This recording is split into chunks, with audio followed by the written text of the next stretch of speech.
for me, it was a continuation of what we've been doing, but with the difference that this time we were able to be a little bit more effective and create more things going forward, saying that in the first 30 minutes we didn't start really well, like they were better. In that period of time, we had to do some adjustments, some movements with personnel, but I think that worked really well. And then obviously those 2 goals from Esther before the half, they really set us up well for the second half, and I think the second half we completely dominated in terms of every aspect of the game. We scored obviously the early goal. I think we could have scored a lot more, and very happy, very happy with the group.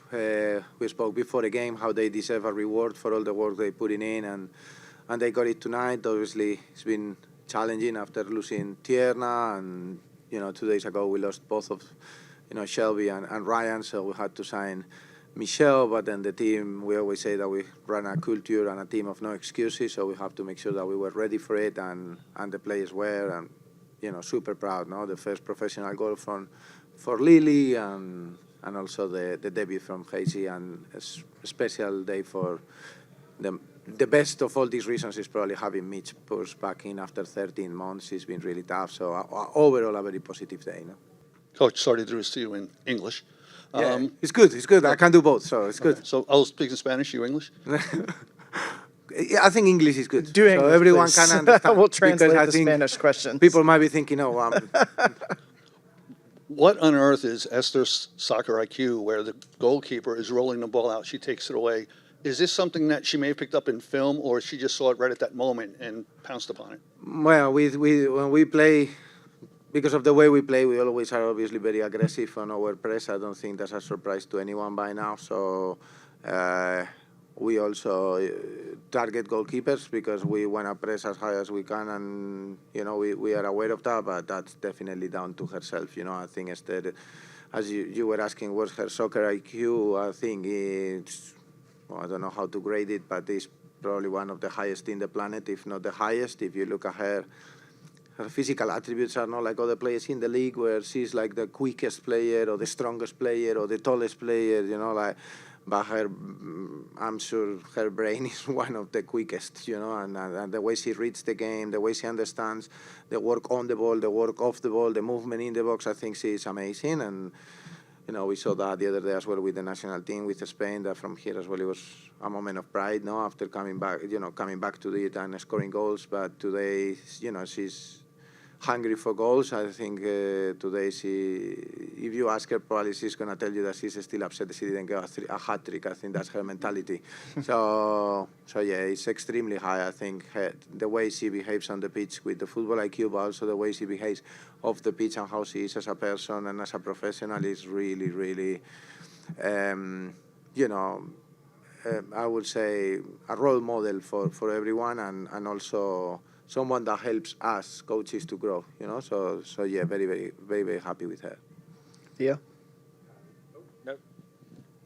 Hello? Oh, there we go. Did you give me that one? Okay, that's a fake mic. That's our mic. Oh, okay. I kind of just a few quick ones, mostly around. Yeah, Jess, good. Go with it. Jess Carter. There was a moment, I think, when Midge and Jace were coming on, Jess bolted to you. And Yeah. She was in your ear. What was she saying? She was saying, "Take me off, put Mandy as a centre back. I cannot play anymore." But then she went down a few minutes later. Yeah, because we needed to. Obviously, she can, she can. If she goes down any earlier, then she needs to come off. So we play with 10. So she was trying to hold them. We have yes, because obviously it was an unexpected sub. So she's so good. I think she's obviously, she just came back from England, playing there. Traveling is very tough, on her body and I think that's the culture we want to run, a culture where people, when I always tell them when they are ready to come off or they can't do anymore, they put the hand up, ask for a teammate, and that's what she did. So credit to her, because sometimes it's never easy, and that can be making it worse. So yeah, very proud of her doing that. The other kind of follow-up to that is not only Jess and Mandy were swapping in that second half, Brunina comes on as a left winger, finishes as a right back. Gabby and Ella swapped in the first half, right? And then Ella sets up the goal from that left side, having started on the right. Just talk me through, when it comes to the adjustments you make mid-game, how planned are they, and how much are you reacting to what you're seeing, or are you listening to your players? Yeah, I think in we obviously started a lot of the forward line that was similar to the last game, but I think we wanted to put Ella and Esther closer to each other in the middle of the pitch, and then Gabby and Sarah on the wide areas. I think we were doing some stuff good, but that we were obviously not being our best. There's still a big process of adaptation for Sarah, for Gabby, to start and understanding what we do. So we came back into, I think when we came back to Sarah as a 10, Esther as a 9, Ella on the left, and Gabby on the right, we were back into control. We were able to control the game, to get those goals. I think Esther was really clever with the way she was pressing, so that really helped. And the second half, obviously, with Brew and the players that have been here the longest, they understand the way we play really well. So, I don't think there is many players or clubs that can play the left wing right back on the same game, and I think we are one of them, and that's credit to Brew, because she works incredibly hard to understand how we play. She's been versatile. I think she's played on every position, especially on the wide areas, but even in some of the CONCACAF games last year, she played 8 or 10. She's super intelligent as well, like we spoke. So yeah, those are some of the movements that we did during the game to make sure that we could, get back into it, and I think they work, so very happy with that. Then too. Peyton? Good to see you. Juan, we saw Jace at the end of that game clearly seemed to be working well with her teammates. I was wondering if you could speak to how she's integrated and what you saw from her today. Yeah, well, with Heise, I think, or JC, I think to really try to get the name right. In Spain, we used to call it on a different way, just because of our accents. I think her process of adaptation has been really good. We have obviously now the Brazilians, Portuguese, Spanish that she can understand. In there, I have to give her a lot of credit to Will, because he's the one that is a lot of the time with her, translating, making sure she is so good. He's doing a fantastic job with her, with Gabby, with Esther, in terms of making sure that there is no missing pieces. I think we try to take care of every detail, and for us, it's very important what we communicate to the players. And she's adapting really well. I think she's feeling comfortable in the environment. She's seeing that we are a club and a team and a group of people that care about her and about the rest of the teammates. Know that, it's different in America to England in certain aspects.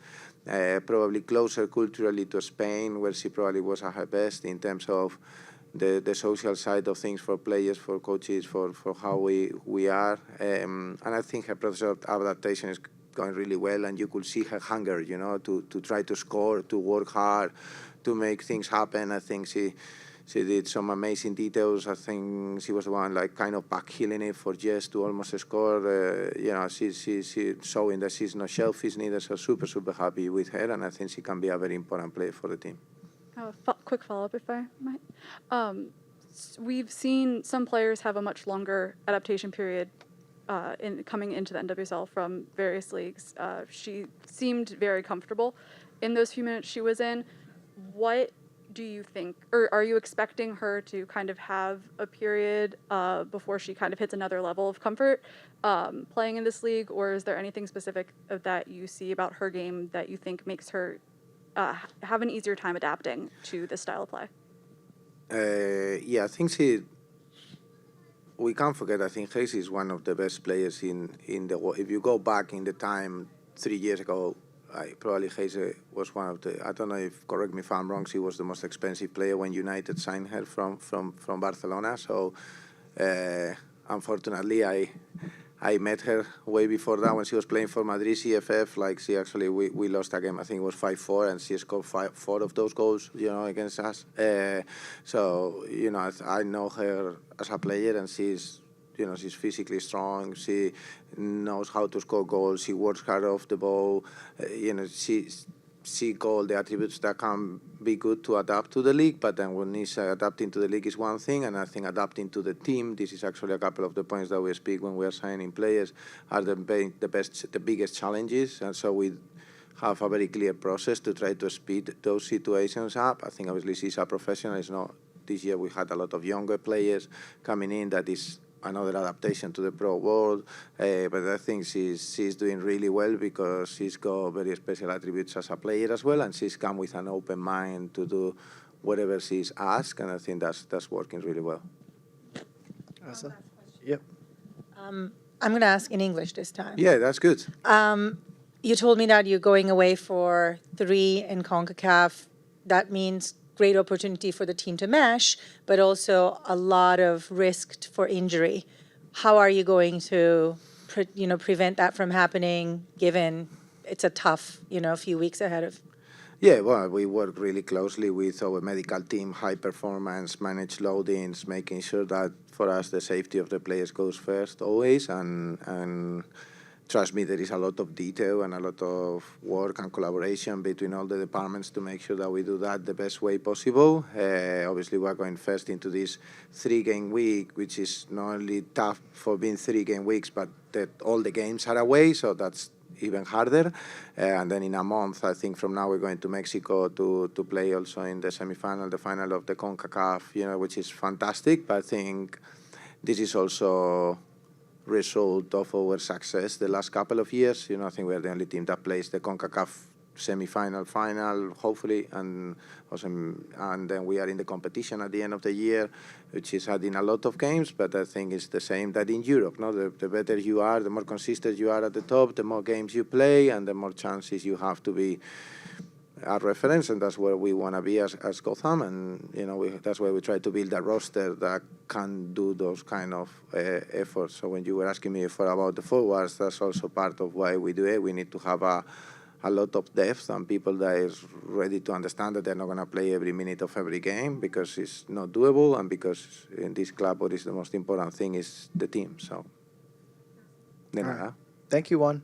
You're welcome, guys. Thank you for your support.